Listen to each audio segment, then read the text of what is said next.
Hello बच्चों, my name is Shivam Chauhan और मैं अपने YouTube channel Shivam physics classes पर आपका बहुत बहुत स्वागत करता हूं। बच्चों, हमारा चल रहा है चैप्टर नंबर 5 वैद्युत चालन और इसमें हम आपके 2 लेक्चर पहले ही ले चुके हैं। आज हमारा तीसरा लेक्चर है और इसमें हम कराने जा रहे हैं वैद्युत धारा का अपवाह वेग से संबंध। वैद्युत धारा क्या होती है ये मैंने पहले लेक्चर में पढ़ाया था। अपवाह वेग क्या होता है ये मैंने दूसरे लेक्चर में कवर करा दिया था, आपके याद करा दिया था इसको। आज का जो हमारा लेक्चर है इन दोनों में हम संबंध कराने जा रहे हैं, जो कि यूपी बोर्ड एग्जाम के लिए, एमपी बोर्ड के लिए, एमएच बोर्ड के लिए, महाराष्ट्र बोर्ड के लिए, एमएच महाराष्ट्र बोर्ड के लिए, उत्तराखंड बोर्ड के लिए और जितने भी बोर्ड एग्जाम होते हैं उन सब के लिए बहुत इंपॉर्टेंट डेरिवेशन है। आप इसको ध्यान से समझिएगा। देखिए, वैद्युत धारा और अपवाह वेग में क्या संबंध होता है, उसके लिए सबसे पहले आपको वैद्युत धारा पता होनी चाहिए। उसके लिए आपको पहला वीडियो देखना होगा। देखिए, वैद्युत धारा क्या है? किसी भी चालक में आवेश के प्रवाह की दर वैद्युत धारा कहलाती है। अपवाह वेग क्या है? मैंने पढ़ाया था कि जब किसी चालक तार के सिरों के बीच विभवांतर स्थापित करते हैं तो तार में उपस्थित इलेक्ट्रॉन धनायनों से बार बार टकराते हैं। टक्कर के पश्चात ये इलेक्ट्रॉन उच्च विभव वाले सिरे की ओर एक नियत वेग से गति करने लगते हैं। इलेक्ट्रॉनों का यह नियत वेग ही अपवाह वेग कहलाता है। ये बच्चों मैंने पिछले लेक्चर में करा दिया था। आज हम इनमें संबंध बताने जा रहे हैं। उसके लिए देखिए, हमने मान लिया ये बच्चों ये एक चालक तार है। ये तार की अनुप्रस्थ काट हो गई, ठीक है। ये तार की अनुप्रस्थ काट हो गई बच्चों। अनुप्रस्थ काट का एरिया मैंने मान लिया A। इस चालक तार की लंबाई मैंने मान ली L, ठीक है बच्चों। तार के अनुप्रस्थ काट का क्षेत्रफल, अनुप्रस्थ काट आपको पता ही है ये होती है अनुप्रस्थ काट, ठीक है। ये हो गई इसकी लेंथ। तो बच्चों ये लेंथ स्मॉल l मान ली मैंने और एरिया मान लिया मैंने A। अब देखिए, सपोज कीजिए ये इसके अंदर ये मुक्त इलेक्ट्रॉन्स हैं, ये ऐसे गति करने लगेंगे उच्च विभव वाले सिरे की ओर। अब विभव कहाँ है? पहले विभव स्थापित करना होगा। उसके लिए इसको हमने एक बैटरी से जोड़ दिया। ये देखिए, एक बैटरी लगा दी। ये बैटरी का उच्च विभव वाला सिरा मीन्स पॉजिटिव और ये नेगेटिव, ठीक है बच्चों। ये V वोल्टेज स्थापित कर दी तार के दोनों सिरों के बीच। हमने पढ़ाया था इससे पिछले लेक्चर में कि जब चालक तार के सिरों के बीच विभवांतर स्थापित करते हैं तो तार में उपस्थित मुक्त इलेक्ट्रॉन्स, ये जो इलेक्ट्रॉन्स हैं, ये मुक्त इलेक्ट्रॉन्स, ये जो मुक्त इलेक्ट्रॉन्स हैं, ये उच्च विभव वाले सिरे की ओर, उच्च विभव वाला सिरा मतलब बच्चों पॉजिटिव वाला जो है, उच्च विभव वाले सिरे की ओर एक नियत वेग से चलने लगते हैं। इस नियत वेग को ही अपवाह वेग कहते हैं। तो इस अपवाह वेग को रिप्रेजेंट करते हैं बच्चों V और बेस में लिख देते हैं D, स्मॉल d, ठीक है। VD से रिप्रेजेंट करते हैं। VD क्या है बच्चों? यहां पर अपवाह वेग या अनुगमन वेग, ठीक है बच्चों। और सपोज कीजिएगा ये वैद्युत क्षेत्र लगाया हमने, वैद्युत क्षेत्र E, capital E, electric field ये कैपिटल E हो गया, जो बैटरी के द्वारा हमने आरोपित किया है इस पर, ठीक है बच्चों। तो हम पहले इसमें चित्र में जो हो रहा है उसको अपनी लैंग्वेज में लिखकर माना लिख देंगे। क्या माना आपने? माना एक चालक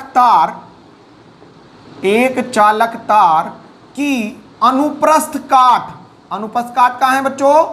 अनुप्रस्थ काट ये रही, ठीक है। अनुप्रस्थ काट का क्षेत्रफल कैपिटल A है, वह लंबाई कितनी है बच्चों इसकी? स्मॉल l है। माना कि तार के एकांक आयतन से प्रति सेकंड स्मॉल n इलेक्ट्रॉन गुजरते हैं, ठीक है। हमने क्या मान लिया बच्चों कि तार के एकांक आयतन से प्रति सेकंड कितने इलेक्ट्रॉन प्रवाहित हो रहे हैं? स्मॉल n इलेक्ट्रॉन प्रवाहित हो रहे हैं।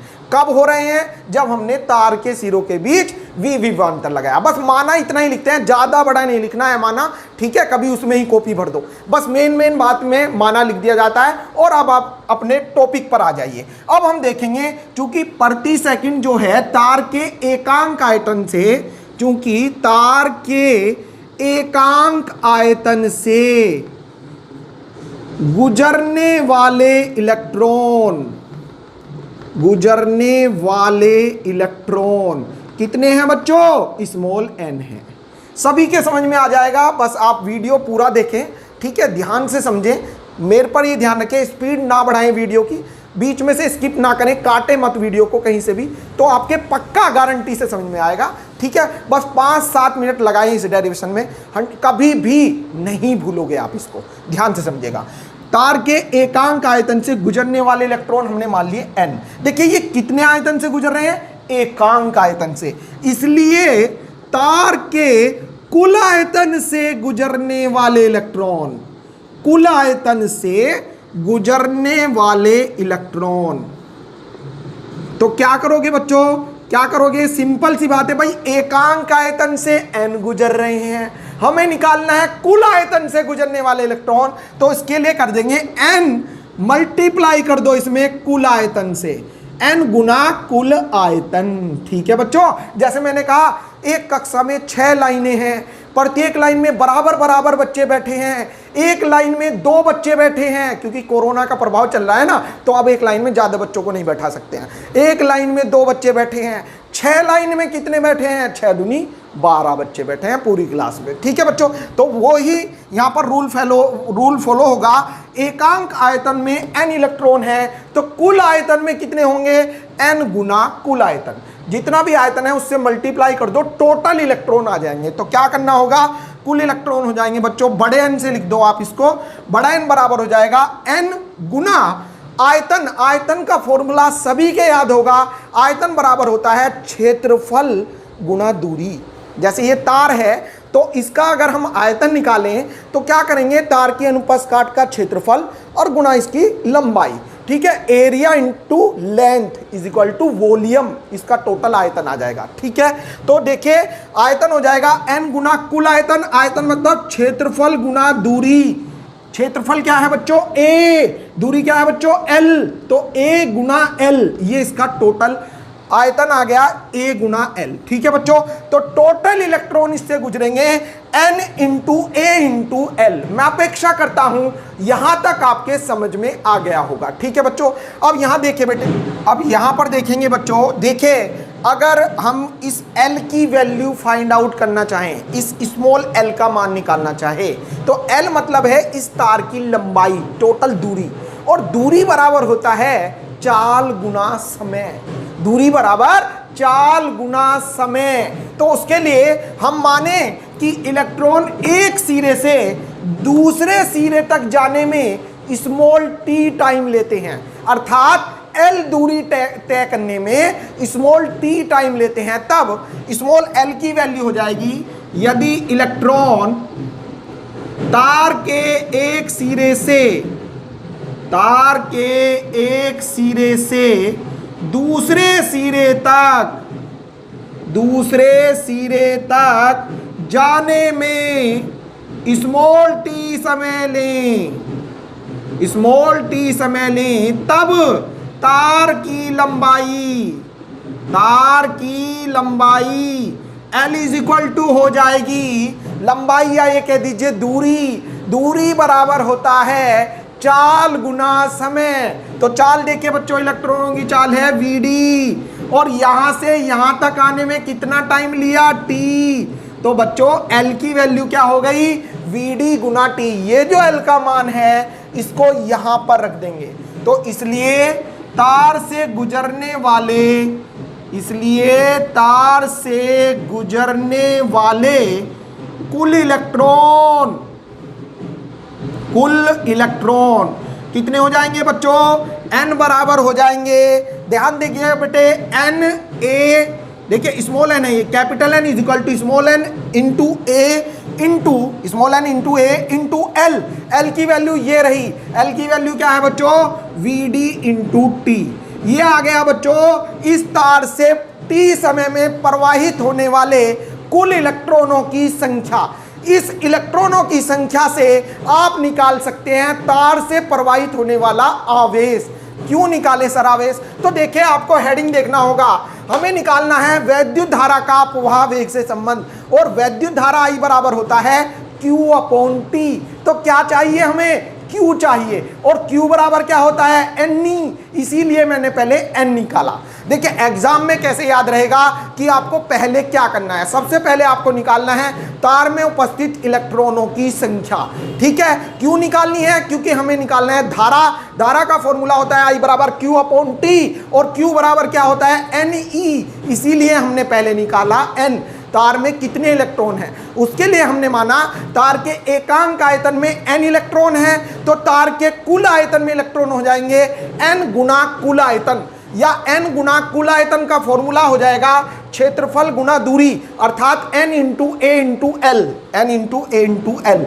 ये टोटल इलेक्ट्रॉनों की संख्या आ गई तार में। अब इससे आप l की वैल्यू vd के रूप में कन्वर्ट कर दीजिए। l को q कर दे, क्योंकि हमें वैद्युत धारा का अपवाह वेग अर्थात vd से संबंध निकालना है। तो हम क्या करेंगे, l को vd के रूप में बदल दीजिए। तो उसका फॉर्मूला होगा l मतलब तार की लंबाई या दूरी, जो यदि तार में इलेक्ट्रॉनों को एक सिरे से दूसरे सिरे तक पहुंचने में t समय लगे तब l बराबर हो जाएगा, l मतलब तार की लंबाई या दूरी, दूरी बराबर होता है चाल गुना समय।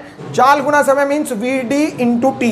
तो तार से गुजरने वाले टोटल इलेक्ट्रॉन हो जाएंगे n is equal to Na, l के प्लेस आप रख देंगे vd इंटू टी, ये रख दिया बच्चों। तो ये आगे तार से गुजरने वाले टोटल इलेक्ट्रॉन। इसलिए तार से प्रवाहित कुल आवेश, आवेश को लिखते हैं बच्चों Q से, स्मॉल q, और आवेश का फॉर्मूला होता है Q बराबर Ne। क्या होता है बच्चों? Q बराबर Ne। ठीक है, या ये हो जाएगा Q बराबर n की वैल्यू रख दो बेटे, ये रही n की वैल्यू क्या है NaVd इंटू टी इंटू ई। क्या आ गया बेटा? ये तार से बहने वाला आवेश। तो इसलिए तार में धारा का फॉर्मूला क्या था बच्चों? पहले ही लेक्चर में पढ़ाया था, I बराबर Q अपॉन T।